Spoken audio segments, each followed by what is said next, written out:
स्वागत है आपका YouTube चैनल MS क्लासेस में। आज हम इस वीडियो के माध्यम से जानेंगे ऑस्ट्रेलोपिथेकस के बारे में। ये कौन थे, कहाँ से आए, इनका भौगोलिक वितरण क्या था।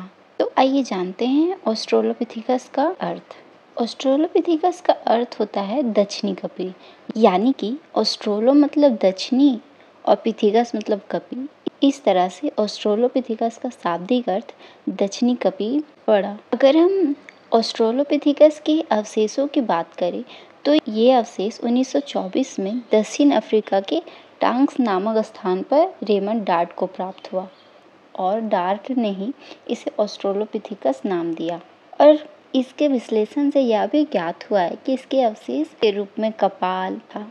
कपाली ढांचा सुरक्षित तो था ही, लेकिन यूँ तो बोला जा सकता है कि अधिकतर दांत दूध के दांत थे, परंतु प्रथम चरणक यानी कि मोलर दांत अस्थायी थे, जिसके माध्यम से इसके बारे में बहुत सारी जानकारी हासिल हुई। और यह भी पता लगाया गया कि इसमें कपियों जैसे टॉर्स नहीं थे और ना ही इसमें विशिष्ट ललाट टॉर्स विद्यमान थे, यानी कि पहले से मौजूद थे। और इसके दांत भी कपियों से काफ़ी छोटे थे। अगर हम रेमंड डार्ट की बात करें तो उन्होंने यह निष्कर्ष निकाला कि ऑस्ट्रेलोपिथेकस का जीवाश्म कपियों और मानव के बीच की एक कड़ी का एक विलुप्त हिस्सा हो सकता है। यह कपियों और मानव के प्रतिनिधि होने का भी प्रमाण करता है। इसलिए शायद ऑस्ट्रेलोपिथेकस ने इन्हें मनुष्य का सबसे आद्य यानी कि सबसे नज़दीक पूर्वज माना है। अगर हम ऑस्ट्रेलोपिथेकस की भौगोलिक वितरण की बात करें तो जैसा कि पहले ही बताएं कि ऑस्ट्रेलोपिथेकस के सर्वप्रथम जीवाश्म यानी कि सबसे पहले जीवाश्म दक्षिण अफ्रीका से प्राप्त हुए, लेकिन इसके महत्वपूर्ण प्रमाण जिससे कि ऑस्ट्रेलोपिथेकस होने का अस्तित्व साबित होता है वो पूर्व अफ्रीका के घाटी के कई स्थानों से प्राप्त हुई है। और अब तक लगभग 14 स्थानों से इसके जीवाश्म भी प्राप्त हो चुके हैं। और तो और यह सभी स्थल विषुवत रेखा से उत्तर यानी कि नॉर्थ में स्थित है। अगर हम इन 14 स्थलों की बात करें तो इन 14 स्थलों में से 9 स्थल पूर्व अफ्रीका में और 5 स्थल दक्षिण अफ्रीका में अवस्थित हैं। और तो और ऑस्ट्रेलोपिथेकस के विभिन्न प्रमाणित जीवाश्म अफ्रीका से ही प्राप्त हुए हैं। अफ्रीका के अतिरिक्त बोल सकते हैं जावा, चीन व पैलेस्टाइन में भी ऑस्ट्रेलोपिथेकस के जीवाश्म होने की घोषणा की गई है। अगर हम जावा की बात करें तो जावा में संगीरन नामक स्थान से ऑस्ट्रेलोपिथेकस के कुछ दांत व जबड़े के भाग भी प्राप्त हुए हैं। और इस जीवाश्म को मेगान्थ्रोपस और पैलियोजावनिक नाम दिया गया।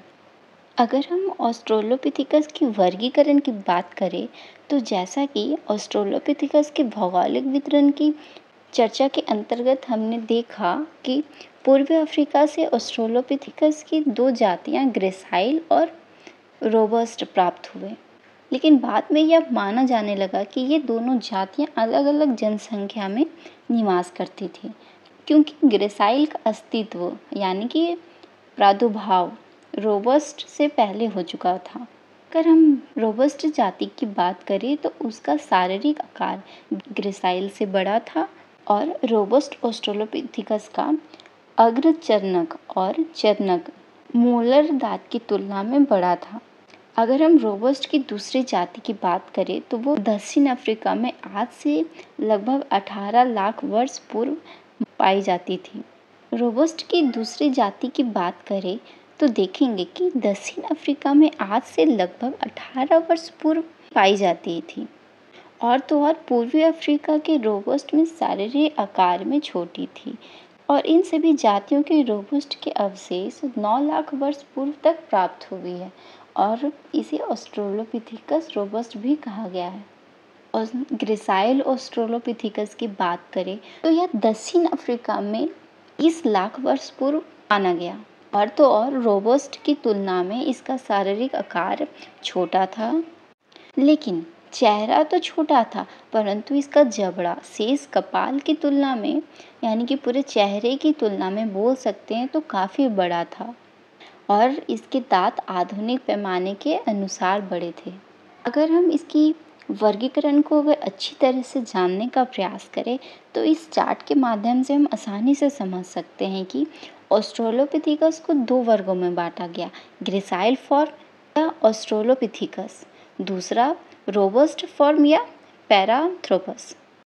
इन 2 वर्गों में बांटा गया, जिसमें से ग्रेसाइल फॉर्म को कमजोर माना गया और रोबस्ट फॉर्म को मजबूत। ग्रेसाइल फॉर्म के अंतर्गत ऑस्ट्रेलोपिथेकस अफ्रीकेंस आए, ऑस्ट्रेलोपिथेकस अफ्रेंसिस आए, ऑस्ट्रेलोपिथेकस रेमिड्स आए तो और ऑस्ट्रेलोपिथेकस एनामेनेसिस भी आए। इस तरह से ये सभी ग्रेसाइल फॉर्म के अंतर्गत आए। अब दूसरी बात करें रोबस्ट फॉर्म की तो उसके अंतर्गत 2 आए। पहला थे ऑस्ट्रेलोपिथेकस रोबस्टम, दूसरा ऑस्ट्रेलोपिथेकस पायसी। इस तरह से ये 2 वर्गों में बटे। अगर हमें ऑस्ट्रेलोपिथेकस के बारे में संपूर्ण जानकारी हासिल करना है तो उसके बारे में हमें उसकी भौगोलिक वितरण, शारीरिक विशेषताएं, शारीरिक लक्षण, उसकी वर्गीकरण और तो और उसके बारे में अच्छी तरह से जानकारी हासिल करना चाहिए। जैसा कि ऑस्ट्रेलोपिथेकस का मस्तिष्क चिपटा था और छोटा भी था और इसका जबड़ा बड़ा और बाहर भी निकला हुआ था। और इसके अतिरिक्त अगर बात करें तो इसमें कुछ अन्य कपिवानरों की भी लक्षण विद्यमान थे, यानी कि पाए जाते थे। और तो और इसमें होमिनिड लक्षण की अधिकता थी, यानी कि इसमें होमिनिड लक्षण अधिक पाई गई, विशेषकर कपाल संरचना में। और दंत चापिका की बनावट, गमन से जुड़े हुए अंग आदि, दंत चापिका की बनावट, इन सभी से जुड़े हुए होमिनिड लक्षण इसमें काफ़ी विद्यमान थे। अगर हम सभी बातों को ध्यान से देखें तो देखेंगे कि ऑस्ट्रेलोपिथेकस दक्षिण अफ्रीका जीवाश्म काफ़ी महत्वपूर्ण है, क्योंकि इनमें स्पष्ट रूप से होमिनिड कुल का प्रारंभिक यानी सबसे पहले सदस्य होना माना जा सकता है। इस आधार पर यह संभावना व्यक्त की जा सकती है कि वे वर्तमान मानव के पूर्वज रहे होंगे और ऐसा प्रतीत होता है कि होमिनिड वास्तव में अत्यंत नूतन काल से पहले के हैं। अगर इसकी उद्विकासीय स्थिति देखें तो देखेंगे कि ऑस्ट्रेलोपिथेकस के बाद होमो इरेक्टस, होमो इरेक्टस के बाद होमो सेपियंस, इस तरह से कई कड़ियों से गुजरकर आज मानव विकसित रूप से सामने है। उम्मीद है कि आपको इस वीडियो के माध्यम से ऑस्ट्रेलोपिथेकस की संपूर्ण जानकारी हासिल हो। आज के लिए बस इतना ही। मिलते हैं अगली वीडियो में कुछ और टॉपिक के साथ।